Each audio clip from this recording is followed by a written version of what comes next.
og jeg er medlem af Folketinget for Socialdemokraterne. Det har jeg været siden efteråret 2007. Jeg synes, vi har brug for en ny regering. Vi har brug for en ny politik. En politik, der handler om livsvilkår. Livsvilkår for mig, det vil sige retfærdighed og solidaritet. Det er ikke retfærdigt, det som vi oplever i dag, hvor nogle mennesker bliver sat bagerst i køen til lægen, blot fordi de ikke har et sundhedsforsikring. Det er ikke solidarisk, når vores sundhedsvæsen kommer til at handle mere om kroner og øre end mennesker.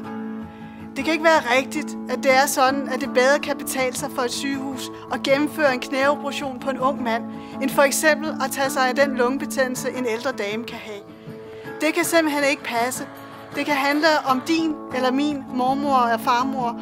Det skal vi have lavet om. Jeg kan ikke alene vælte regeringen, men sammen med dig, så kan jeg.